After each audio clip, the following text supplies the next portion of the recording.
देश के जाने माने बहुजन एक्टिविस्ट, इतिहासकार, दिल्ली यूनिवर्सिटी के प्रोफेसर प्रोफेसर रतन लाल बेगूसराय के बखरी आ रहे हैं और बखरी में उनका युवाओं के साथ संवाद होगा।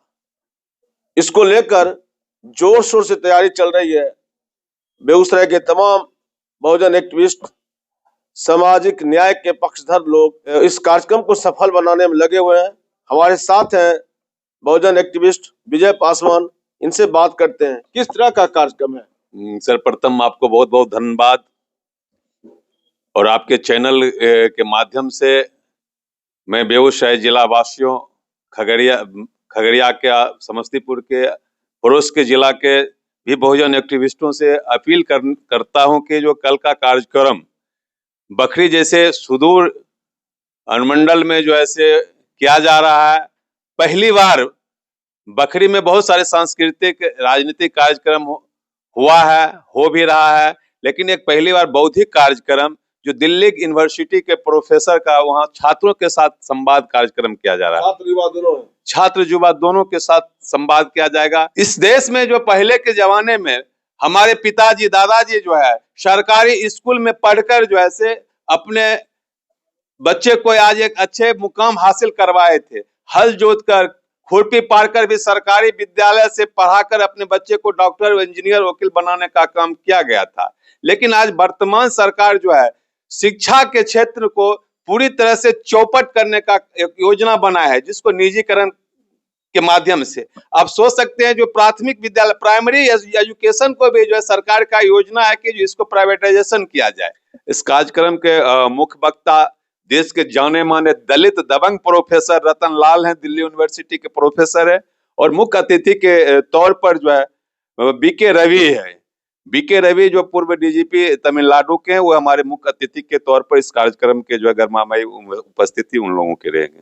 और जिला भर के तमाम सामाजिक न्याय के बुद्धिजीवी, प्रोफेसर, डॉक्टर, वकील, इंजीनियर, तमाम लोगों की इस कार्यक्रम की उपस्थिति रहेगी। कार्यक्रम का उद्देश्य है कि जो लोगों को ये बताया जाए, छात्रों को ये समझाया जाए, उनको शिक्षा से कैसे वंचित करने का कार्यक्रम किया जाता है, उस शिक्षा हासिल नहीं हो। बाबा साहब कहते थे जो शिक्षा वह शेरनी की दूध है, जो पिएगा वह दहाड़ेगा। लेकिन आज जो है ये इनको डर लगता है, यदि जो शिक्षित होगा वो हमसे सवाल करेगा, वह रोजी रोजगार बुनियादी सवाल करेगा। इसलिए शिक्षा के जो है ऊपर थोड़ा सा भी ध्यान नहीं दिया जा रहा है, रोजगार को ध्यान नहीं जा रहा है, स्वास्थ्य पर ध्यान नहीं दिया जा रहा है।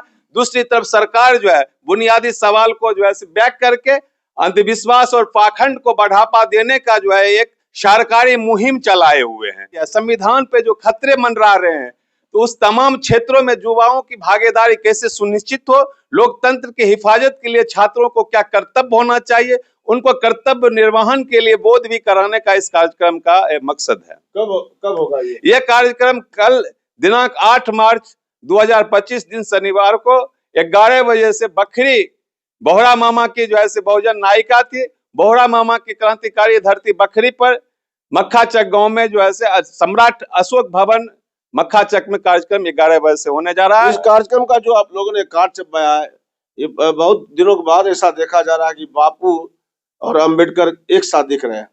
हाँ विजय भाई, बहुत अच्छा सवाल है कि जो ये जय बापू और जय भीम एक कार्यक्रम है, तो ये देखा गया कि जो लोगों के इस ढंग से एक प्रचारित है, इतिहास पढ़ाया गया कि जो गांधी जी जो और बाबा साहब में वैचारिक मतभिन्नता था, एक जगह जो मित्रता नहीं बन पाया, तो दूरी जो ऐसे अंबेडकरवादी और गांधीवादी के बीच जो रहा है, इस आज के हालात में यह देखा जा रहा है कि यदि हमें राष्ट्र को जो है बचाना है, यदि लोकतंत्र और बाबा साहब संविधान को बचाना है, तो गांधी और अंबेडकर की विचारधाराओं को एक जगह लाना ही पड़ेगा।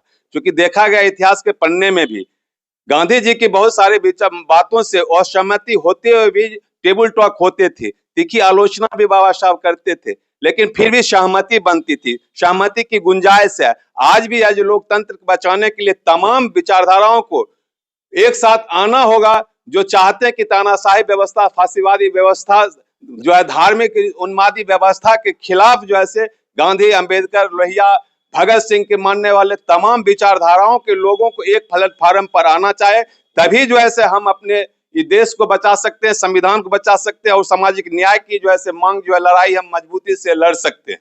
आप बहुजन एक्टिविस्ट हैं, दलित समाज से आते हैं। जी, इन दिनों राहुल गांधी जोर शोर से पिछड़े, अति पिछड़े, अल्पसंख्यक, दलित, महादलित की बात कर रहे हैं, आदिवासी की बात कर रहे हैं कि उनको जो हक मिलना चाहिए वो नहीं मिला है। आप राहुल गांधी के इस अभियान को किस तरह से देख रहे हैं? ये विजय भाई, इसमें कोई दो राय नहीं है और हर लोगों के एक नैतिक फर्ज बनता है, जिम्मेवारी बनती है कि जो आदमी अभी हमारे दलित, वंचित, अपेक्षित लोगों को यदि आवाज उठाते हैं, जो लड़ाई लड़ रहे हैं, उनको कदम से कदम मिलकर चलना चाहिए। राहुल गांधी यदि आज कर रहे हैं, वह यदि बहुत उनको हम धन्यवाद देते हैं, बुलंदी के साथ स्वीकार करते हैं। कांग्रेस की बीच के दिनों में कुछ जो गलतियां हुई उसको भी स्वीकार करते हैं। ये हिम्मत की बात है। राहुल गांधी के बहुत इस हिम्मत को दाद देते हैं कि जो कांग्रेस से जो गलतियां हुई है उससे सबक लेते हुए आज 90 और 10 की बात करते हैं। 90% लोग जो अपेक्षित है, चाहे मीडिया में हो, चाहे उद्योग में हो, चाहे खेल में हो, चाहे फिल्म में हो, हर क्षेत्र में जो है भागीदारी शून्यता है, उसके लेकर वो आवाज उठाते हैं। सामाजिक न्याय, संविधान, आरक्षण, लोकतंत्र की जो बात करते हैं, राहुल गांधी की ये कदम जो है स्वागत योग्य है और हम लोग उनके कदम चाहते हैं कि जो लड़ाई में शरीक हो। हम लोग टुकड़े टुकड़े में जो लड़ रहे हैं और हम अपनी एजेंडा को वहां, दलित एजेंडा को वहां सेट करें। राहुल गांधी जो आवाज उठा रहे हैं, उस आवाज को हम मजबूती से साथ में कदम मिला के चलने के लिए तैयार होंगे। तो जो सब्जेक्ट रखा गया सेमिनार का वो है निजीकरण का दुष्परिणाम और संकट में छात्रों का, युवाओं का भविष्य।